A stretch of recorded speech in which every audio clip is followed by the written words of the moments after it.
You guys want to hear a letter from an absolute mad lad? Yeah, please do this one. Okay, let's. All right, so little context here. Yeah.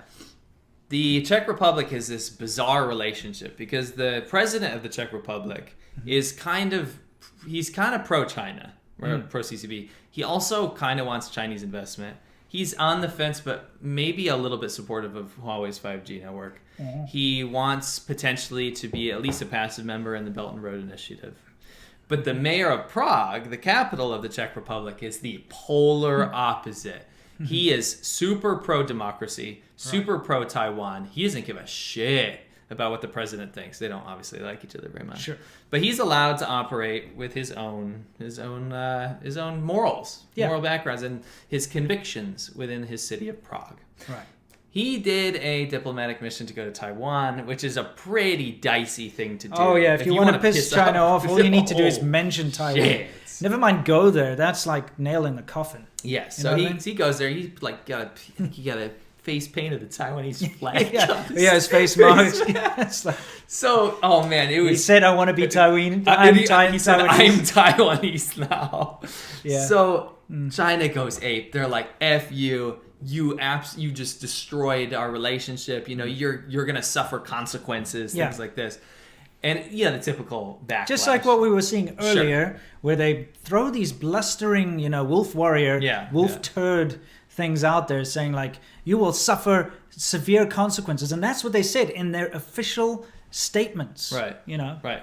So usually what happens is there'll be a little apology. Look at like what those airline companies did, or even diplomats. Like, we hurt the feelings of the Chinese people. We didn't understand that we were undermining Chinese sovereignty and all this kind of stuff. Yeah. Not this guy. No. This guy, and I'm going to just read this for you guys. Please do.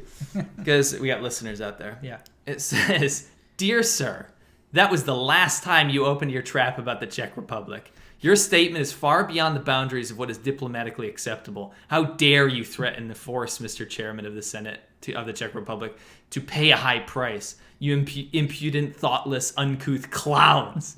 Now listen to me well, Comrade Minister. The PRC will immediately apologize for the shameless threat. When I say right now, I mean ASAP. I want it on the desk of the Minister of Foreign Affairs of the Czech Republic within 24 hours. Incidentally, he shares my thoughts about this in reality, but he has to hold his tongue because of the power of the pact between your no longer fully sane mercenary Milo Zeman and our Prime Minister, his co-conspirator Babis. But that does not mean that you can jump on us like this. You should be ashamed, and please be aware that in the future, if there is a whiff of such a tone used again to threaten a representative of our sovereign state, you will be made to pay such a high price for being so brazen that you won't be pleased about it at all. You will not make us jump through hoops from a position of strength. And I warn you that our reaction would be the same even if you invested in us 14 times more than our friends in Taiwan instead of 14 times less. Because Taiwan's investment is 14 times that of China. It's typical. Yeah. Take a look at yourself. You will not fuck with us like that. Don't let it happen again. And send me a copy of the apology so I can file it away and drop this outrageous, unseemingly wretched diplomatic fuck-up you just displayed. Don't fuck with me. With much feigned regards, Pavel, Mayor of Prague. Yeah, that's amazing. Mad lad. It's absolutely amazing. Wow. It's so good.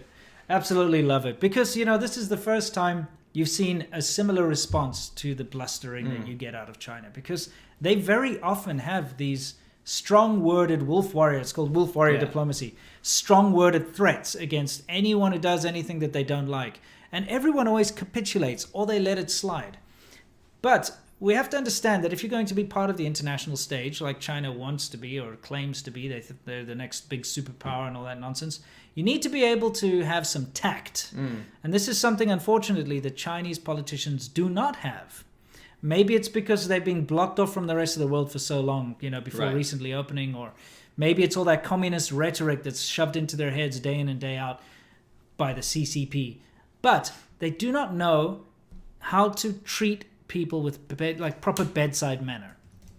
So it's good to see them getting a little bit of what they give out. Yeah. You know what I mean? I want to make a quick correction. Yeah. This guy, he's a mayor of a district of Prague. Right. But the full mayor of Prague is also super pro-Taiwan. Yeah, that makes sense.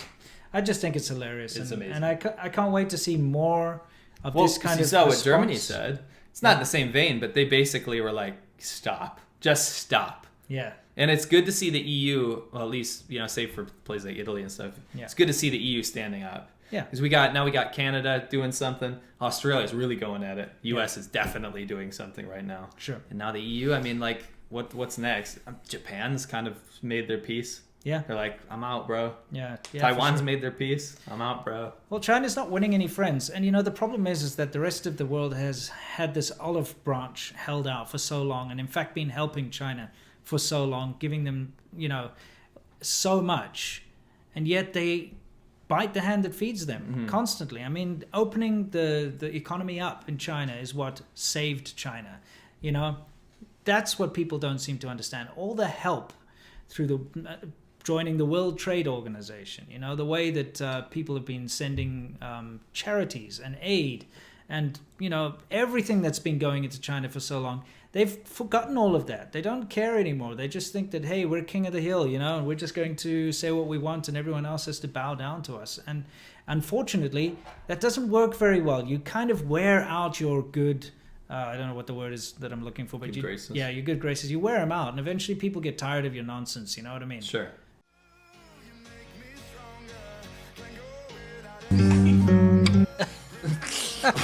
They added that engine sound, yeah.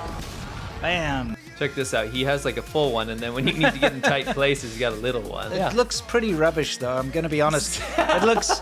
Oh yeah, because it won't go under. It won't go under. It floats Yeah. too well. No one gives a shit. They're just like, what even is going on here? It's like a fish. It's like a parade float. I guess it's cool that that's the steering wheel. That's really cool. Yeah. Now, you see, wouldn't that be a beautiful scene if the sky wasn't polluted, yeah. disgusting? Yeah, look at you see what I mean? Surely there are better ways to wash your hair.